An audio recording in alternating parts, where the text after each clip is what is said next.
Footpath पे सोना कैसा लगा था वहाँ? हाँ, फुटपाथ नहीं, स्टेशन पे. That was one night. Age क्या थी आपकी? I was 17 and a half, 18 years, right. And वहाँ पहुँचा तो 18 घंटे या 12 घंटे फ्लाइट डिले थी.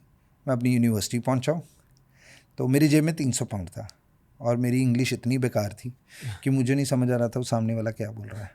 तो मुझे इतना समझ आई कि वो एक नाइट मुझे हॉस्टल में सुलाने के लिए 100 पाउंड मांग रही है.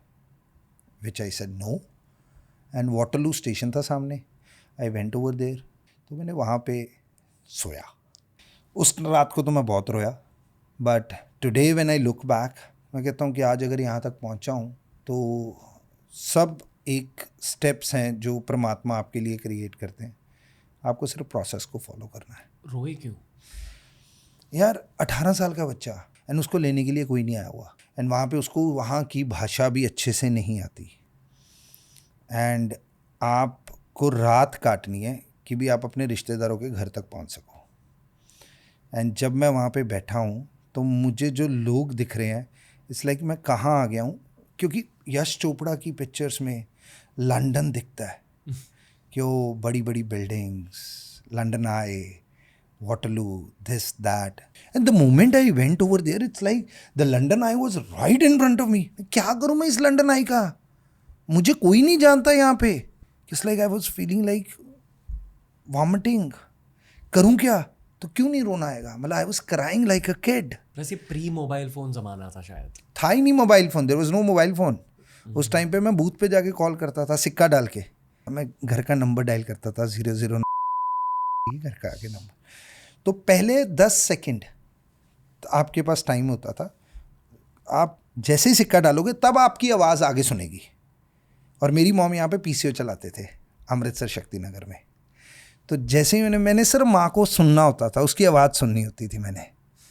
एंड 10 सेकंड आवाज़ सुन लेती थी. तो 2-3 दिन बाद माँ को पता लग गया कि मैं कॉल कर रहा हूँ. तो उसने 10 सेकंड में जो मैसेज देना होता था वो मुझे दे देती थी कि तू ठीक रह, तगड़ा रह, परमात्मा तेरे अंग संग सहाई रहणगे बाबा दीप सिंह, डरी ना, हिम्मत ना छड़ी. तो वो वर्ड्स जो होते थे वो मुझे एनर्जी देते थे कि मैं सारा दिन जाके काम कर सकता था. Do you think those were also the days जहाँ आपको लग्जरीज के लिए भी तैयार किया गया? हाँ जी. Don't mind me pausing.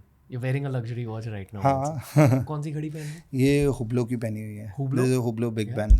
Yeah. I bought it from London back in 2019. yeah. देखो अक्सर हम ऐसे डायरेक्टली नहीं पूछते, डायरेक्टली कहना भी नहीं चाहिए, but I am utilising the podcast टिकेटिव. Sure. Are you comfortable revealing the price of that? I bought it for 15,000 pound back in 2019. आज इसका प्राइस ज़्यादा ही होगा. कितने पैसे होंगे रुपीज़ में? 100 रुपये का पाउंड लगा लीजिए. उस टाइम पे 2019 में मैंने 15 लाख की ली थी. And it's grown. It's grown. Today is maybe worth 35,000 pound. So 35 lakh. 35 lakhs on your hand. But railway station gone. Absolutely. ये बहुत जर्नी. अच्छा, औकात वही है. ये सब है कि ओके जी आज परमात्मा ने दिया, यू कैन अफोर्ड इट, पहन लो. लेकिन जब कोई देखता है ना, जो भी देख रहे होंगे राइट, तो उनको अच्छा लग्जरी वॉच, इतने पैसे मेरे पास टोटल ज़िंदगी में होना, मेरी ज़िंदगी सफल है. ये मैं भी ऐसे ही सोचता था.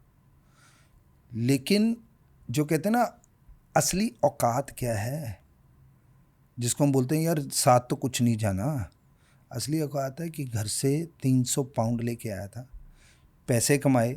यहाँ पे बहुत सारे फैमिली में इश्यूज़ वगैरह चल रहे थे, दादाजी का, पापा का, जट्टों में होते हैं, हर घर में लड़ाइयाँ होती हैं. तो वो सारी के सारे जितने पैसे कमाए 18-20 लाख रुपए 2 साल में मैंने जोड़ के घर पे भेजे थे. एंड सब कुछ छोड़ छाड़ के 2 साल बाद मैं इंडिया वापस आ गया. और जब मैं इंडिया वापस आया, आके मुझे अपना बिजनेस करना है. वहाँ क्या कर रहे थे आप? वहाँ पे मेरी पहली जॉब थी Punjabi restaurant as a waiter. वाह. वो मेरा एक टर्निंग पॉइंट था वो पे कि दूसरा दिन मेरा एज अ वेटर मैं सर्व कर रहा हूँ. सामने एक लड़की बैठी हुई है. सर्व करते ही मैं फूट के अंदर किचन में जाके रोया रणवीर. मतलब शी वॉज आइडेंटिकल लाइक कि जो मेरा ज़िंदगी का कहते ना first love of your life, कि ये क्या हो गया. एंड देन इतना बड़ा पतीला था, पतीले के अंदर मैं मांझ रहा हूँ और चीखे मार के रो रहा हूँ. और इतने में एम्प्लॉयर आता है, रोना तो ना है तो बाहर चल जा. जे काम करना तो बंदे आकन कर. And then I was asked to clean the toilet. The few ladies used it and it was totally a mess. कहा मैं तो नहीं साफ कर सकता. कहता ग्लव्स डाल के आपको साफ करना पड़ेगा. उसने मुझे इतना तोड़ा, बट आज मैं उस टाइम पे बहुत तोड़ा, लेकिन आज मैं कहता हूँ उसने ही मुझे बनाया कि मुझे कोई शर्म नहीं है कोई भी काम करने के लिए. कोई काम छोटा बड़ा नहीं है. टीनेजर तक? हाँ, आई वॉज अ टीनेजर यार. 18 years. Punjabi restaurant south hall Broadway के ऊपर है. Rintu was the employer, Rintu पाजी. तो वो मेरी पहली जॉब थी. रेस्टोरेंट का नाम क्या था? पंजाबी रेस्टोरेंट. नाम ही पंजाबी रेस्टोरेंट था. ठीक है. मस्त चीज़ उसमें रेस्टोरेंट में ये थी कि खाना वहाँ पे मिल जाता था. कि को जो खाना बना हुआ है आप खाना फ्री था साथ में. As an Indian who's never left the country, आपको लगता है कि एनआरआई मतलब अमीर होंगे? नहीं, बहुत घिसाई चल रही है वहाँ. बहुत ज़्यादा. रेस्टोरेंट्स में काम कर रहे हैं, पेट्रोल पंप्स में काम कर रहे हैं, बहुत घिसाई चल रही है to give their family a better life. Absolutely. NRI की ज़िंदगी में ना इतनी ज़्यादा स्ट्रगल है. फॉर एग्जांपल मैं अपनी बात कर लूँ. मैं जब यहाँ से गया था मेरे लिए बहुत क्लियर था कि मेरा एक ही फोकस है कि मुझे घर की गरीबी ख़त्म करनी है. दूसरा, जब वो स्टेज आ गई तो देन दूसरी एनआरआई की प्रॉब्लम क्या आती है कि यार मुझे मेरी ना जड़ों से जुड़े रहना है. अब बच्चे जब होते हैं तो बच्चे वहाँ के स्कूल्स में जाते हैं. अब वहाँ के स्कूल में उनके दोस्त बनते हैं डिफरेंट कम्युनिटीज़ के. अब वो उनके साथ वही एक्सेंट में बात करते हैं, उनका रहना सहना वैसे ही हो गया. अब वो जब घर आते हैं तो उनको ये बोला जाता है पंजाबी च गल कर. जब वो बाहर जाते हैं तो बच्चों को बोला जाता है फ्रेशी. मतलब freshie as you guys don't belong to here. ये वर्ड मुझे बहुत बोला गया था एक टाइम पे. ठीक है. कि भी तुम लोग देसी हो. देसी बोलते हैं. ठीक है. तो जब वो उनके साथ उनके कल्चर में उनके रंग ढंग में अपने आप को ढालते हैं तो उनको पेरेंट्स से स्ट्रगल होती है. Parents also struggle. हमारा बच्चा हाथ से निकल रहा है.